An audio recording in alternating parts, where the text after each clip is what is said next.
Good morning students. I am Meenakshi Meena from GPC Karauli. इस video में मैं आपको बताऊंगी पावर सिस्टम ई 207 की यूनिट नंबर 7 में है site selection of wind power या विंड मशीन, यानी कि विंड मशीन या विंड एनर्जी जनरेट करने के लिए हमें विंड मिल्स लगाते हैं, तो उनके लिए कौन कौन सी साइट सिलेक्शन देखनी पड़ती है, यानी कि उनको पहले सेटअप करने से पहले क्या क्या चीज़ें ध्यान रखनी चाहिए, यानी कि पवन मशीन के स्थान चयन के लिए क्या क्या आवश्यक फैक्टर है। तो अगर हम बात करें तो सबसे पहले मैं जैसे यही बता देती हूँ, इस इक्वेशन से P is directly proportional to E बराबर क्या है, एयर की डेंसिटी। तो यदि विंड पावर की समीकरण से हमको पता है कि P is directly proportional to E, तो पवन का जो वेग होगा वो क्या होगा, ये तो हो गया एयर की डेंसिटी। और सेकंड मैंने बताया था P is directly proportional to V cube. तो इससे क्या पता पड़ रहा है कि V, अगर पवन का वेग 2 गुना बढ़ा दिया जाए तो विंड पावर हमेशा 8 गुना हो जाएगी। तो ऐसे इससे क्या हो जाता है कि ऐसे स्थान का चयन किया जाना चाहिए जहाँ की विंड तेज गति से यानी कि पवन की गति से, यानी कि पवन की गति बढ़ रही है तो सोच लो कि विंड पावर उसकी 3 गुना बढ़ जाएगी। तो किसी भी स्थान के लिए या विंड पावर वहीं या विंड मशीन हम वहीं सेटअप करेंगे जहाँ की विंड की गति तेज हो, तो यानी कि पवन की गति तेज हो साल भर के दौरान, या ऐसे स्थान के लिए किसी भी स्थान वहाँ जहाँ सेटअप करेंगे वहाँ पवन की जो स्पीड होगी उसका एवरेज मान 10 मीटर पर सेकंड से कम नहीं होना चाहिए। अगर उसका एवरेज 10 मीटर पर सेकंड हो रहा है तो इसका मतलब है कि वहाँ हम विंड मशीन को सेटअप नहीं कर सकते हैं, क्योंकि अगर विंड की स्पीड ही नहीं होगी तो हमारी विंड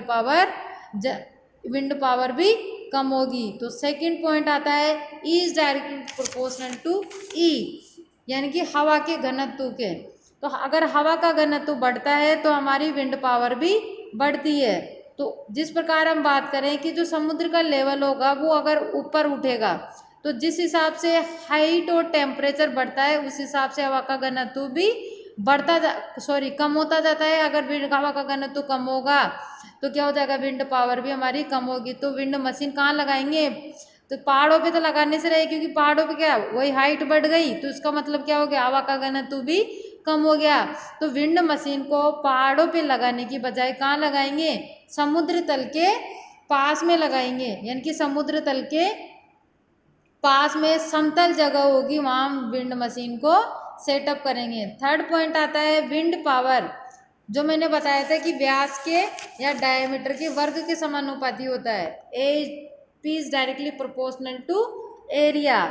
तो अगर रोटर की जो विंड मशीन है उसकी रोटर की ब्लेड्स के डायमीटर के वर्ग के समानुपाती होता है, यानी कि रोटर की ब्लेड्स का व्यास में जितना अधिक होगा उतनी ही विंड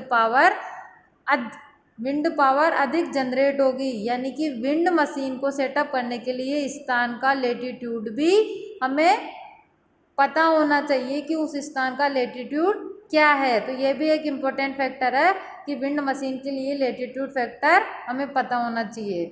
नेक्स्ट आता है कि ऐसी जगह पे हम विंड मशीन को या विंड पावर को सेटअप करें जहाँ पर रेल मार्ग या सड़क मार्ग जुड़ा होना चाहिए, ताकि वहाँ से हम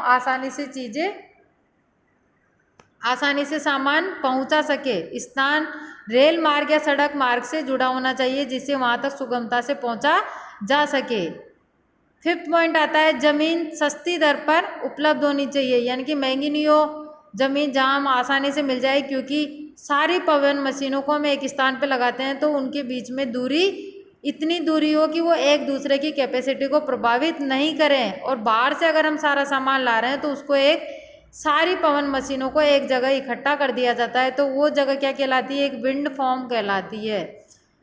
हमेशा पावर प्लांट लोड सेंटर के पास में होना चाहिए। क्योंकि ट्रांसमिशन लॉसेज कम से कम हो, क्योंकि इतने अधिक हाई वोल्टेज पर हम यहाँ इलेक्ट्रिसिटी जनरेट नहीं कर सकते। अगर लो वोल्टेज पर इलेक्ट्रिसिटी जनरेट करेंगे और उसको ट्रांसमिट करेंगे तो लॉसेज बहुत ज़्यादा आएंगे। तो विंड मशीन या विंड एनर्जी से हम कहाँ काम में लेते हैं, जहाँ पर ट्रांसमिशन लॉसेज या ट्रांसमिशन लाइन बिछाने में हम असमर्थ है और डोमेस्टिक यूज़ के लिए हम इलेक्ट्रिसिटी को उपयोग में लेना है तो हम क्या करते हैं, वहाँ विंड पावर का उपयोग करते हैं। 7th पॉइंट आता है कि आसपास का जो वातावरण होता है वो भी प्रदूषण मुक्त होना चाहिए, अन्यथा पवन मशीन की जो ब्लेड्स होती है, ब्लेड्स घूमने का काम करती है, रोटेटिंग होती है, उनके ऊपर प्रभाव नहीं पड़े, क्योंकि इससे वो क्या हो जाएगी, खराब हो जाएगी। जैसे हमारा घर का पंखा है, हमेशा घूमता है, लेकिन अगर हम सफाई नहीं करते हैं तो उनकी उस ब्लेड्स पे भी गंदी मिट्टी जम जाती है। तो सोचो विंड पावर में तो ब्लेड्स कितनी बड़ी बड़ी होती है और वहाँ का वातावरण ही शुद्ध नहीं होगा या प्रदूषण होगा तो उनकी ब्लेड्स जल्दी गंदी होगी, और वो गंदी होगी तो वो घूमने में थोड़ी कम असमर्थ होगी, तो उससे क्या होगा कि विंड पावर कम जनरेट होगी। तो यानी कि हमें ये सारे पॉइंट्स ध्यान रखने पड़ेंगे। तो ये हैं इसके side selection of wind power. कुछ पॉइंट और हैं, एक होता है इनके लिए क्या होता है, पवन वेग का मापन किससे करते हैं, एक एरोमीटर से करते हैं। तो ये एरोमीटर भी विंड मशीन पर लगाया जाता है, जो कुछ समय के लिए लगाते हैं और वहाँ हम पता चल जाता है कि कितनी स्पीड से पवन की गति है। तो ये पवन वेग का मापन करने के लिए है। एक और है स्पीड टाइम कर्व भी फ्लैट आना चाहिए, जो साइट है उस पर स्पीड टाइम कर्व फ्लैट आना चाहिए। और ये है अगर विंड मशीन हम चट्टानी जगह लगाएंगे तो हाइट पे चढ़ानी पड़ेगी, तो हाइट के लिए क्या हो जाए, बेस बनाना पड़ेगा और उस बेस की कॉस्ट हमारी ज़्यादा आएगी। और यदि हम समतल जगह पर अगर हम समतल जगह पर प्लांट को सेटअप करेंगे तो हाइट कम रखनी पड़ती है। यदि सतह अगर मान लो उसकी चट्टानी है, यानी कि थोड़ा सा लेवल उनका ऊपर बढ़ा हुआ है, तो हाइट कम रखना पड़ेगा। अगर हाइट कम है तो उसका बेस भी कम बनाना पड़ेगा, तो उस बेस के लिए क्या हो जाएगी, कम लागत आ जाएगी। लेकिन जैसे घास फूस या ऐसे जंगल में या जहाँ वनस्पतियाँ, वहाँ पर अगर हमें विंड मशीन लगानी है तो क्या होगा, उसका लेवल बढ़ाना पड़ेगा या उसकी हाइट बढ़ाने की ज़रूरत पड़ेगी, तो उसके लिए बेस भी बढ़ाना पड़ेगा, तो उस बेस की कॉस्ट भी ज़्यादा आ जाएगी। तो यह है site selection of wind machine. Thank you.